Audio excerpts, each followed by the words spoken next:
সমাজের যে আকাঙ্ক্ষাতে গণ অভ্যুত্থান ঘটেছে সেই আকাঙ্ক্ষাই কিন্তু আর থাকছে না। আপনি একটি সাম্প্রদায়িক দেশের দিকেই যদি আমরা যাই, তাহলে পাকিস্তান কি দোষ করেছিল? 50 লক্ষ নেতাকর্মী 12 বছর ধরে আইন আদালতে ঘুরে বেরিয়েছে।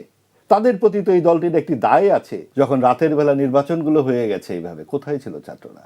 যতদিন চাকরির প্রয়োজন হয়নি তখন তারা রাস্তায় নেমে এলো, তারপরেও এসেছে, ভালো কথা। কিন্তু তারপরে সেই ছাত্রদেরকে আমরা 1 বছরে কি দেখলাম? হলফনামায় তার প্রমাণ দিচ্ছে। এবং যেই সমস্ত ছাত্রছাত্রীরা বলতো যে আমার বাবা কৃষক, আমার এই নাই সেই নাই, গ্রামের সবচেয়ে দরিদ্র ঘরটি আমার, সে এখন গ্রামের সবচেয়ে বড় ঘরটির মালিক।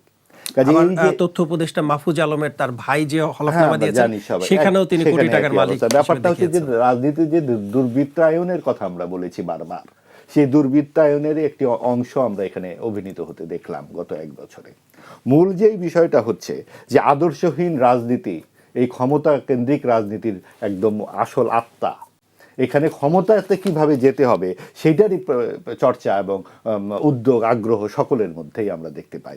এনসিপি যখন আজকে বলে এটা আদর্শগত নয়, এটা একটা নির্বাচনী সমঝোতা, তা নির্বাচনী সমঝোতা আপনারা বামপন্থীদের সাথে করলেন না কেন?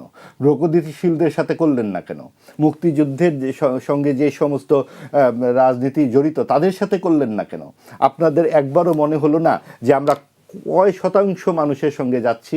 হ্যাঁ, আপনাদের মনে হয়েছে যে আমরা যদি যাদের সাথে গেলে আমরা বেশি আসন পাবো, বেশি আসনে দাঁড়াতে পারবো, তাহলে আমরা ভোটগুলো পাবো, কিছু ভোট পাবো, সেগুলো দিয়ে উচ্চ কক্ষে আমাদের আসন নিশ্চিত হয়। এই হচ্ছে ক্ষমতাকে নিতে, কারণ তারা জন্ম থেকেই ক্ষমতার কাছাকাছি, কিন্তু এটা একটি অনিষ্টের কারণ হয়ে গেছে। অন্যান্য সমস্ত গণ অভ্যুত্থান, বড় বড় আন্দোলন দেখুন, মুক্তিযুদ্ধ সহ প্রত্যেকটি আন্দোলনে, ভাষা আন্দোলন থেকে শুরু করে, কোথায় ছাত্ররা নেতৃত্ব দেয়নি? সব সময় ছাত্ররা নেতৃত্ব দিয়েছে, এই 90 পর্যন্ত। সেই আন্দোলনের পরে কিন্তু তারা সরকারে গিয়ে যুক্ত হয়নি। এই কারণে সরকার এবং সরকারকে তারা সবসময় প্রশ্ন করতে পেরেছে। এবার কি হলো? তারা সরকারে গিয়ে যুক্ত হয়ে গেল, সরকারে যুক্ত হয়ে গেল, ক্ষমতার একবার স্বাদ পেয়ে গেলে। ক্ষমতা তো আপেল সদৃশ্য সুমিষ্ট বস্তু, এই ক্ষমতার এই স্বাদ থেকে তো তারা সরতে পারছে না বলেই তারা যেন তেন প্রকারে একটা ক্ষমতা কেন্দ্রিক বলয়ের মধ্যে থাকতে চেয়েছে।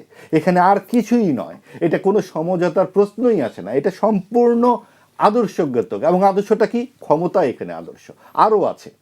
আমরা যখন দেখলাম 24-এর গণ অভ্যুত্থানের পর লাগাতার মুক্তিযুদ্ধের ভাস্কর্য ভাঙছে, লাগাতার ইতিহাস বিকৃতি হচ্ছে, লাগাতার মুক্তিযুদ্ধকে প্রশ্নবিদ্ধ করা হচ্ছে, 32 নম্বরের ঐতিহাসিক স্থাপনা ভাঙছে। আপনি এনসিপির কোনো নেতার কাছ থেকে কোনো আপত্তি শুনেছেন? কোথাও কোনো প্রতিরোধ শুনেছেন? নাকি সেখান থেকে হুঙ্কার শুনেছেন, ওটা আত্মীয়র ঘর, ওটা সেটা ওটা ভেঙে দাও, গুড়িয়ে দাও? এই মব সন্ত্রাসগুলো কী করে হয়েছে? এবং কাজেই এই আজকে যারা নানান রকম কথা বলছেন আদর্শের নিয়ে, তাদের আদর্শ কিন্তু আসলে এক ধরনের ঐক্য আমরা দেখতে পাই, যেটা ডানপন্থার সাথে অনেকখানি মিলে, এবং সেটাই সাম্প্রদায়িক শক্তি। এবং এই সাম্প্রদায়িক শক্তির যে উত্থান আমরা দেখতে পাচ্ছি সমাজে গত 15 মাস, এই আগামী নির্বাচনে যাতে মধ্যপন্থার বিকাশ ঘটে, সেক্ষেত্রেও কিন্তু আমাদের একটু নজর রাখা দরকার। গত পরশু সম্ভবত বিএনপি জামাতের একটি বৈঠক হয়েছে, সেটাও কিন্তু যথেষ্ট আশঙ্কার বিষয়। বৈঠক হতেই পারে, রাজনীতিতে বৈঠক হবে না কেন, কিন্তু এখন যদি একটা সমঝোতার প্রশ্ন চলে আসে,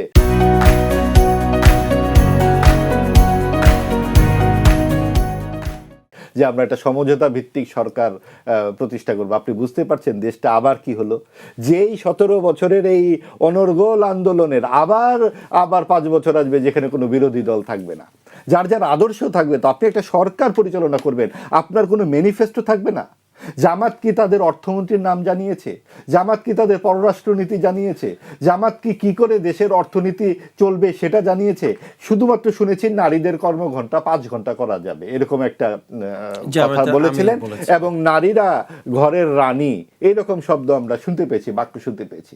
তাহলে কি জামাত ক্ষমতায় এলে শরিয়া আইন জারি করবে দেশে, এবং সেখানে বিএনপি সমঝোতা করবে? বিএনপিও কি ইসলামিক শাসন চাইবে জামাতের খপ্পরে পড়ে? নইলে তারা কোয়ালিশন সরকার করবে কি করে? কাজে এখানে আদর্শটা থাকলো কোথায়? এনসিপি তো দুধ ভাত, বিএনপি জামাত যদি একসাথে হয়ে যায়, এনসিপি আর কি করবে? এবং কাজেই এই জায়গাতে আপনি দেখেন যে এখানে রাজনৈতিক আদর্শ বলতে আদৌ কিছু থাকছে কিনা। বরং বিএনপির মতো একটি বড় দল কি করে তাদের এই যে তৃণমূলের এই যে মানুষের এতদিনকার জেল জুলুম, এতদিনকার যে 50 লক্ষ নেতাকর্মী 12 বছর ধরে আইন আদালতে ঘুরে বেরিয়েছে, তাদের প্রতি তো এই দলটির একটি দায় আছে। সেই দায় বাদ দিয়ে তারা কি করে জামাতের সঙ্গে মিলে একটা কোয়ালিশন সরকার যদি ঘোষণা করে, এটার কোনো কোনো মানে যৌক্তিকতা আপনারা খুঁজে পাবেন? নিশ্চয়ই বিএনপি নেতৃবৃন্দ এই বিষয়গুলো ভাববেন, কারণ আমাদের দেশ থেকে, আমাদের এই দেশটা হচ্ছে মুক্তিযুদ্ধের রক্তাক্ত একটা সাগর পেরিয়ে আমাদের পাওয়া, এবং সেখানের কতগুলো স্তম্ভ আছে, যে স্তম্ভ পাকিস্তান থেকে বাংলাদেশকে আমাদের আলাদা করেছিল। ধর্মনিরপেক্ষতা, সমাজতন্ত্র। আপনি দেখুন যে 9 মাস ধরে যে সংস্কারের আলোচনাটা চললো, সেই আলোচনাতে কারা অংশগ্রহণ করলো? 30টি মাত্র রাজনৈতিক দল, এবং তার মধ্যে 7-8টি দলের বেশি আমরা কাউকে চিনি না। এই 30টি দল মিলে বাংলাদেশের মূল যে স্তম্ভ, সেটা তারা পরিবর্তনের সিদ্ধান্ত চূড়ান্ত করে ফেলেছে। সেকেন্ড পারসনকে সেটাও আমরা জানি না। আপনি ধর্মনিরপেক্ষতা বাতিল, সমাজতন্ত্র বাতিল, আপনি একটি সাম্প্রদায়িক দেশের দিকেই যদি আমরা যাই, তাহলে পাকিস্তান কি দোষ করেছিল? তাহলে বিএনপি এবং জামাত কোয়ালিশন করে কি বাংলাদেশের নামটি পরিবর্তন করে বাংলা স্থান করে ফেলবেন? আমাদের সেই দৃশ্য দেখতে হবে আগামীতে। হতে পারে, কারণ তারা একসাথে হয়ে যাচ্ছে, এবং তাদের একটি যারা প্রধান বিরোধী জোট, তারা এই রাজনীতির বাইরে এবং এই বর্তমান নির্বাচনী রাজনীতিরই বাইরে। কাজে এই যে অন্তর্ভুক্তিমূলক সমাজের যে আকাঙ্ক্ষাতে গণ অভ্যুত্থান ঘটেছে, সেই আকাঙ্ক্ষাই কিন্তু আর থাকছে না, নষ্ট হয়ে যাচ্ছে।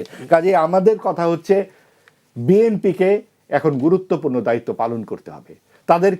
তারা কিন্তু মুক্তিযুদ্ধের ঘোষকের দল, মুক্তিযুদ্ধের অংশগ্রহণকারী অনেকে এই দলের নেতৃত্বে ছিলেন। সবসময় আমরা বিএনপি অন্তত 2 দফা ফুল টার্ম দায়িত্ব পালন করেছে। তখন তো আমরা দেশের মুক্তিযুদ্ধ কিংবা ইতিহাসকে বিপর্যস্ত হতে দেখিনি।